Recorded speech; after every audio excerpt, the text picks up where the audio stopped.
What's going on, everybody? It's comfort food time. And I was in the grocery store the other day and every now and then I want to go and get me some souse meat. And I say, yeah, I'm going to get some of this souse meat. But souse meat is never like what we, down here in Alabama, it's not like the souse meat we have in North Carolina. Now, North Carolina has kick butt souse meat. And I don't know how they do it. The only thing that I have had that has been closer to North Carolina souse meat is the souse meat that I've made here. At the house. So I'm going to do another rendition of my souse meat. I'm going to be making my souse meat with, of course, pig ears. Going to use some country style ribs, and we're going to use some hog maws. So y'all watch it. We're going to try to keep this short, even though the process of making the souse meat is a long process. We're going to try to keep the video short. Alrighty, we got everything together. We got about 5 pounds of pig ears. Those they're getting ready to get washed here. We got about 2 pounds of country style ribs. Now you can use neck bones. I've seen people use neck bones. Seen them use pigtails. We've also got about 2 pounds of hog maws that have been pre-cut. As our spices and our vegetables, we're going to use some jalapeno peppers. Those are the ones I grew in the garden. Some bell pepper, a couple of large onions. Going to use some garlic. Spices are going to include kosher salt, a little bit of oregano, some lemon pepper, Mrs. Dash, a little bit of mustard. We're going to use some black pepper, some pickling spice. Pickling spice is a whole bunch of different things, guys, and really we're going to cook this down enough where most of that stuff is dissolvable because it's got like bay leaves in it. We're going to have some crushed red pepper, some black pepper. Have a little bit of, not lime juice. That's the wrong one. It's supposed to be lemon juice somewhere. That's the wrong juice. And apple cider vinegar is the hallmark of good souse meat. There we go. We wanted lemon juice, not lime juice. Now, lemon juice is something that I've seen some recipes online, and I've seen a lot of people put some lemon juice in there. So I'm going to add it for a little bit of flavor, but we really want the flavor of that apple cider vinegar. Alrighty, I have washed these things real well, but I still don't like the way they look. So what I'm going to do is I'm going to parboil these things for about 30 minutes or so in just regular water, no spices or nothing like that. I just want to boil them and get some of the like some of these things have some brown stuff all over the edges here, so I want to get all that off of it. I try to wash it real good, but boiling them will at least help to sterilize these things and remove some of that extra soot, some of that dirt layer. We've been waiting for our pig ears to boil, so we went on and chopped up our jalapeno peppers, our celery, our bell peppers, and our onions. We've also cleaned our hog maws, and what we're going to do, we're going to make these into appropriate size pieces, and so we're going to just kind of cut them just like this here to smaller pieces so that you're not eating the big chunks. I mean, I want it to be kind of chunky, but not real chunky. So we're going to do this like this, and that way they'll cook a lot evenly too. So that's about the size that you want, or that's the size that I want. And so we'll come back once all those things are chopped up. Bam! So we got it all chopped up here, and I got that chopped up because that's going to be a little bit tougher to cook. And then we're also going to chop up our country style ribs as well too. And so the country style ribs I'm not worried about because they'll fall apart once they get into the boiling water. The pig ears will fall apart as well too, so they're going to be fairly easy to cut once they get to boiling. Alrighty, it's been about 30 minutes, so we're going to pour that water off of that right there, and we're going to rinse them off, and we're going to add our other ingredients. We got our country style ribs chopped up. We got our hog maws chopped up, and everything else is chopped up. Alrighty, y'all, let's get this thing loaded up. We're going to put our pig ears, our washed pig ears, and they look a whole lot better now. We'll put those back here in. They go in first. And see, they're a lot smaller now because they came almost to the top when we first put them in there. We're going to put our hog maws in there. Let's do it this way so you can see. We're going to put our country style ribs in there.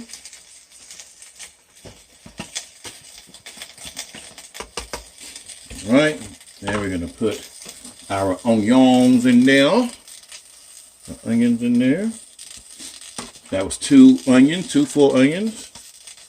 We're going to put our celery in there. That was about 3 stalks of celery. We're going to put our bell pepper. This was 1 whole bell pepper. We're going to put our jalapenos. Jalapenos, guys, you can, if you don't like jalapenos, you don't have to add this to them, but I like my Souse meat to be spicy, so this is about 4 jalapeno peppers. We're going to put about 4 tablespoons or 1/4 of a cup of garlic in there. And this is just minced garlic here. We're going to put our spices in here. Now our spices are going to include about 1/4 of a cup of salt, 1/8 of a cup of black pepper, 1/4 of a cup of pickling spice, about a tablespoonful of red chili flakes, and then we're going to put 2 cups of apple cider vinegar in there.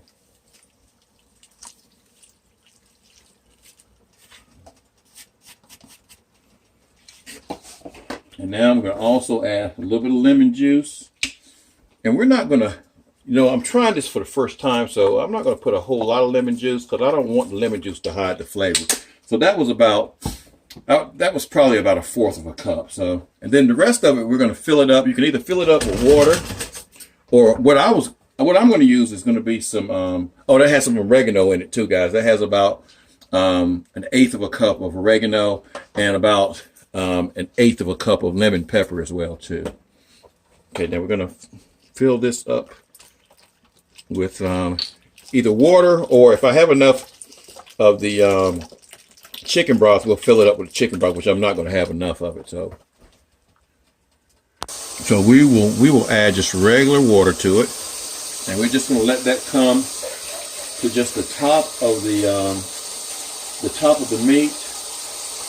And then we're going to let that boil. And it's going to take about 3 or 4 hours, y'all. So, and it's already 8:23 here, and my butt's going to bed in an hour and a half. So I'll cook some of it tonight, and then I'll probably get up tomorrow morning and finish cooking the rest of it. But we're going to let this come to a boil. We're going to put just a little bit more water in it.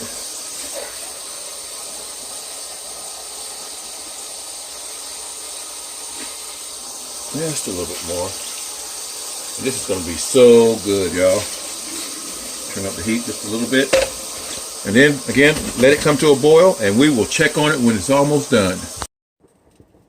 Alright, it's finally come to a boil. And it took forever for it to come to a boil, guys. But it's boiling now, and now we're going to let that... We don't want it to boil like this. We want it to come to a boil, and then we want it to simmer. And I can tell you, it already smells really good. It's almost got like a sweet smell to it, all those juices coming together, and it's probably that onion inside of it is making it smell that way. But it smells just absolutely delicious. So we're gonna let this go, and we'll check back with you once it's done. Alrighty. Well, we let that cook overnight. I probably cooked it for 2 hours before I went to bed. Then I got up early the next morning and let it cook for another 2 hours. But it kind of simmered overnight. And so the pig ears are nice and tender. I mean, you can pull those things apart. That's what you want. But everything's too big. So we're going to chop this stuff up here. And I know I'm not supposed to use this little device. This is a salad chopper. But this thing works great. And we're going to chop some of it up. I'm not going to show all of me chopping it all up, y'all, but just so you can get the gist of what I'm doing here. And then we'll come back once everything is chopped, and we're probably going to have to use a knife, I bet you, because that's going down a little bit too, that's not going down deep enough. So we're going to have to probably use 2 knives. All right, we'll do it this way instead. Take a knife and just chop it. And again, we're not going to show all of this, but I just want you to get the gist of what I'm doing here. It smells actually really good, and I've already tasted it, so it tastes real good too. So if it tastes good as a liquefied version, it's gonna taste good as a loaf, congealed, gelatinized version as well too. So we'll come back here once we plate it up. Alrighty, so now we've got it all chopped up, and we're gonna start putting these chopped up pig ears and country style ribs and hog maws into these platters here. Now what I would do, and it, like I said, guys, it tastes delicious. I've already tasted it. I could eat this right here. Shoot, off the lid. I could eat this right here without letting it congeal. It's so good. All right. So I'm going to spray the inside of these containers, and we may have to get some more containers here. But basically what we're going to do is just take a spoon, and I'm not going to show all of this because, I mean, you can kind of see what I'm doing, but we're going to spoon these in. And you can let that be the level of souse meat that you want to have. If you want that full, you can. So we're just going to we're going to try to divide them pretty equally here. And what I do is I freeze some of this stuff. I'll put it in one of the super savers, the food savers, and I'll just kind of freeze it so I can have it later on. Because, you know, if you sit here and try to eat all this souse meat, you're pretty much going to have a heart attack. I mean, this is a lot. It's a lot of pork, too. So it'll raise your blood pressure, though. But, well, I mean, but man, just my mouth is watering, y'all. As I'm spooning this stuff in here, my mouth is literally watering because it reminds me of chitlins. And like I said, it tastes like it, too, guys. I think I'm going to leave some of it out as like a bowl of just food for me. I'm not going to let it congeal. I want to eat some of it. So let me get them in the plates. All right, now once we get them all at the level we want them to be at, now we'll take some of the liquid from out of the pot that we cooked them in, and we want to add some liquid to them, just so that they just barely cover them. You know, they got liquid in there, and that's just the fat and the grease that's left over. And it sounds nasty, y'all, but it's not nasty. Don't get freaked out by this right here. But you're gonna take that and cover it here, just where it's right there on the top. And then you're gonna put it in the refrigerator. Put it in the refrigerator and let it congeal. And that will be your mold for your souse meat. That's what we're going to do here. It's really got a really good fine vinegar taste already. Sometimes you can add a little bit vinegar to it. And I might do it to maybe one of them, maybe the bigger one. Just add just a touch of vinegar to it.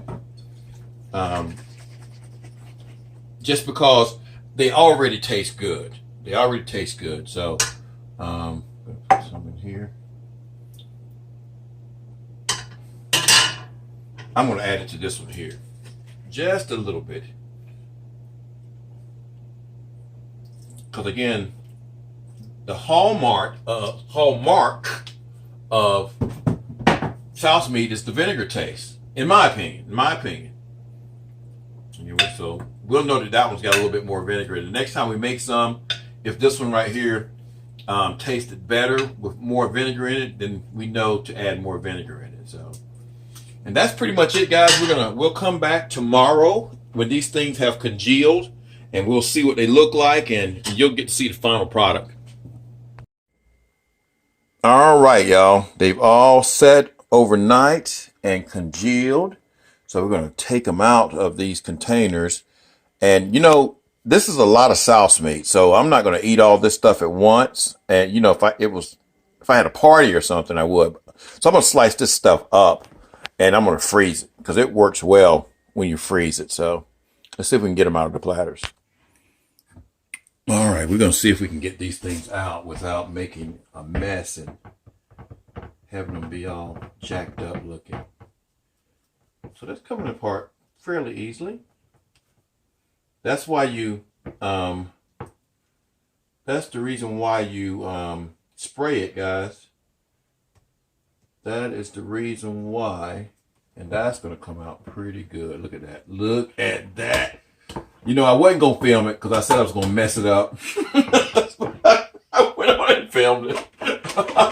So I started not to film it because I was like, I don't want people to see me messing this thing up. So I mean, that's the reason why I would spray it. So we're going to just turn this over. Of course, it ain't going to come out now. Look at that. That's what I'm talking about. That's what I'm talking about, y'all. And there's our souse meat right there. That looks good. We're going to do the rest. We're going to do the same thing to the rest of them and get those out as well.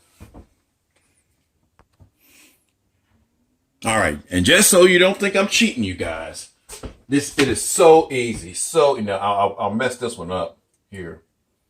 Just go around the edges here. And it's loosening up. I can feel it loosening. And use a spatula because, you know, the spatula kind of bends and goes underneath it. And then we're going to turn this thing over and boom! That's what I'm talking about. That's what I'm talking about. That is a Souse loaf right there, y'all. I'm sorry I got really excited about that, but that's what I'm talking about. And so you can match these Souse meats with crackers.